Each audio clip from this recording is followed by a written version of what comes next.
എന്താണ് ഉണ്ടായെന്ന കാര്യം നമുക്ക് ഇപ്പോഴും വ്യക്തമാകുന്നില്ല. ഏറ്റവും ഒടുവിൽ ദൃശ്യങ്ങൾ പ്രേക്ഷകർ കാണുകയാണ്. കൂടുതൽ ഫയർ എഞ്ചിനുകൾ അങ്ങോട്ടേക്ക് എത്തി തീ അണയ്ക്കാനുള്ള ശ്രമങ്ങളൊക്കെ തുടരുന്നുണ്ട്. ഒരു വലിയ സ്ഫോടനം എന്തായാലും ഉണ്ടായിട്ടുണ്ട് എന്ന കാര്യത്തിൽ ആ ദൃശ്യങ്ങൾ തന്നെയാണ് സാക്ഷ്യം. ലാൽക്കില മെട്രോ സ്റ്റേഷൻ അടുത്തുള്ള അല്ലെങ്കിൽ ചെങ്കോട്ടയ്ക്കടുത്തുള്ള ഒരു ജനത്തിരക്കേറിയ ഒരു സ്ഥലത്താണ് ഒരു കാർ ഉഗ്ര ശബ്ദത്തിൽ എന്ന് പറഞ്ഞാൽ അത് കണ്ടിരിക്കുന്ന ആളൊരു ഭൂകമ്പം ഉണ്ടാകുന്നുണ്ടോ എന്ന സംശയം തോന്നുന്നു എന്ന് പറയത്തക്ക തരത്തിലുള്ള ഉഗ്രസ്ഫോടനത്തിൽ പൊട്ടിത്തെറിച്ചു ഒരു കാറ്.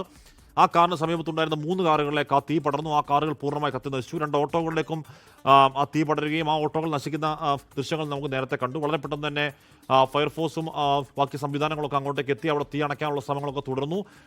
ഒരാൾ മരിച്ചു എന്നുള്ളതാണ് ഇപ്പോൾ അറിയാൻ കഴിയുന്നത്. 3 പേർക്ക് പരിക്കുണ്ട് എന്നും അറിയാൻ കഴിയുന്നുണ്ട്. കൂടുതൽ പേർക്ക് പരിക്കുണ്ടോ എന്ന കാര്യം അറിയില്ല. MAMCയിലോട്ട് കൂടുതൽ പരിക്കേറ്റവരെ കൊണ്ടുപോകുന്നു എന്ന ഒരു ഡോക്ടർ ഇങ്ങനെ എക്സാമിൽ പറയുന്നുണ്ട്. നമുക്ക് ശരിയാണോ എന്ന് സ്ഥിരീകരിക്കാൻ കഴിയുമോ എന്നറിയില്ല.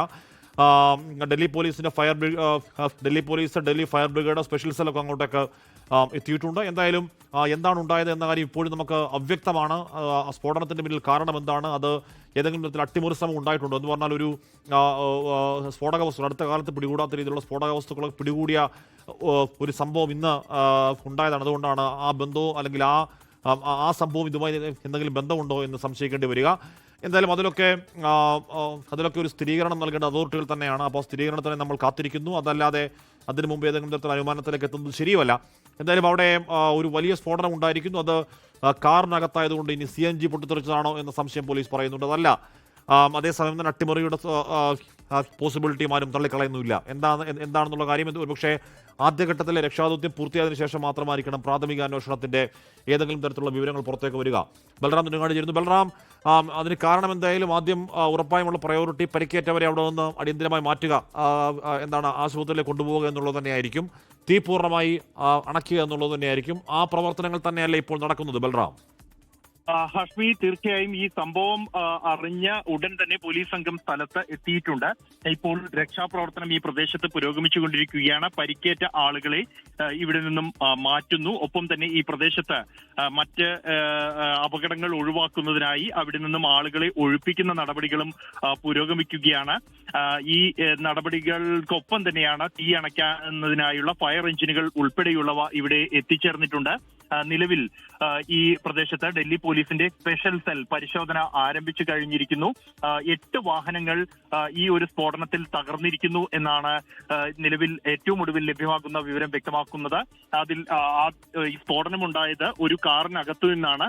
ഉഗ്രസ്ഫോടനമായിരുന്നു. ആ സ്ഫോടനത്തിന്റെ ശക്തിയിൽ സമീപത്തുള്ള വാഹനങ്ങൾക്ക് കൂടി തീപിടിക്കുകയായിരുന്നു. ഓട്ടോകൾക്കും ഒപ്പം തന്നെ മോട്ടോർ സൈക്കിളുകൾക്കും മറ്റും തീപിടിച്ചിട്ടുണ്ട്. 8 കാറുകൾ ഈ സ്ഫോടനത്തിൽ കത്തി നശിച്ചിരിക്കുന്നു. മറ്റ് സമീപത്തുണ്ടായിരുന്ന നിരവധി വാഹനങ്ങൾക്ക് ചില്ലുകൾ തകരുന്ന സാഹചര്യവും ഉണ്ടായിട്ടുണ്ട്. അത്രത്തോളം ഉഗ്രശേഷിയുള്ള സ്ഫോടനമാണ് പ്രദേശത്ത് ഉണ്ടായിരുന്നത്.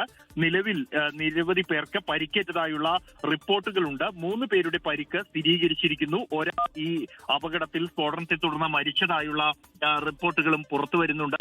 ഔദ്യോഗികമായ സ്ഥിരീകരണം ഈ വിഷയത്തിൽ ഇനിയും വരേണ്ടതുണ്ട് എങ്കിൽ പോലും ഇതിന് പിന്നിൽ എന്ത് എന്നതുമായി ബന്ധപ്പെട്ട് ഈ ഘട്ടത്തിൽ പ്രതികരിക്കാനാകില്ല എന്നും സൂക്ഷ്മമായ പരിശോധനകൾ നടത്തിയ ശേഷം മാത്രമായിരിക്കും ഇതിന് പിന്നിൽ ഒരു അട്ടിമറി ശ്രമം ഉണ്ടോ അല്ലെങ്കിൽ ഒരു അപകടമാണോ എന്ന കാര്യത്തിൽ സ്ഥിരീകരണം നൽകാനാകൂ എന്നുമാണ് ഡൽഹി പോലീസ് അറിയിക്കുന്നത്. ഡൽഹി പോലീസിന്റെ സ്പെഷ്യൽ സെൽ ഈ പ്രദേശത്ത് പരിശോധന നടത്തിക്കൊണ്ടിരിക്കുകയാണ്. ഈ സംഘത്തിന്റെ പ്രാഥമിക പരിശോധനയ്ക്ക് ശേഷം ഇതിന് പിന്നിൽ എന്ത് എന്നതുമായി ബന്ധപ്പെട്ടുള്ള ഒരു സ്ഥിരീകരണം ഡൽഹി പോലീസിന്റെ ഭാഗത്തു നിന്നും ഉണ്ടാകും. അത്യന്തം ഗൗരവമുള്ള ഒരു വിഷയം തന്നെയാണ്. പ്രത്യേകിച്ച് ഡൽഹിയുടെ തന്ത്രപ്രധാനമായ ഒരു സ്ഥലത്താണ്. ആൾത്തിരക്കുള്ള ഏത് സമയവും ആൾത്തിരക്കുള്ള ഒരു പ്രദേശം കൂടിയാണ് റെഡ് ഫോർട്ട് മേഖല എന്നുള്ളത്. റെഡ് ഫോർട്ട് കാണാനായി എത്തുന്ന ആളുകൾ, സമീപത്തുള്ള മാർക്കറ്റിലേക്ക് സാധന സാമഗ്രികൾ വാങ്ങാനായി എത്തുന്ന ആളുകൾ ഉൾപ്പെടെ നിരവധി പേർ, കൂടാതെ ഈ പ്രദേശത്തും നിരവധി പേർ താമസിക്കുന്ന ഒരു പ്രദേശം കൂടിയാണ്. വലിയ തോതിലുള്ള ജനസാന്ദ്രത പതിവായി ഉള്ള ഒരു പ്രദേശമാണ് ഈ റെഡ് ഫോർട്ട് മേഖല എന്നുള്ളത്. അതുകൊണ്ട് തന്നെ അത്തരം ഒരു ഇടത്ത് ഒരു സ്ഫോടനം ഉണ്ടാകുന്നു എന്നും അത് പാർക്ക് ചെയ്ത ഒരു കാറിലാണ് സ്ഫോടനം ഉണ്ടായത് എങ്കിൽ പോലും അത് അതീവ ഗൗരവത്തോടെ തന്നെ അന്വേഷിക്കേണ്ടതുണ്ട്. ആ ഒരു അന്വേഷണത്തിന്റെ ആദ്യ പടികൾ ആരംഭിച്ചു കഴിഞ്ഞിരിക്കുന്നു. ഇതൊരു അട്ടിമറിയാണോ എന്ന സാധ്യത അത് തള്ളിക്കളയാനാകില്ല എന്ന് പോലീസ് പറയുന്നു. ലോകത്തെവിടെയായാലും ഏത് സമയത്തും 24 വാർത്തകളും ഓഗ്മെന്റഡ് റിയാലിറ്റി പാക്കേജുകളും എക്സ്പ്ലെയിനറുകളും വിശദമായി കാണാൻ ഞങ്ങളുടെ YouTube ചാനൽ നിങ്ങൾക്ക് സബ്സ്ക്രൈബ് ചെയ്യാം.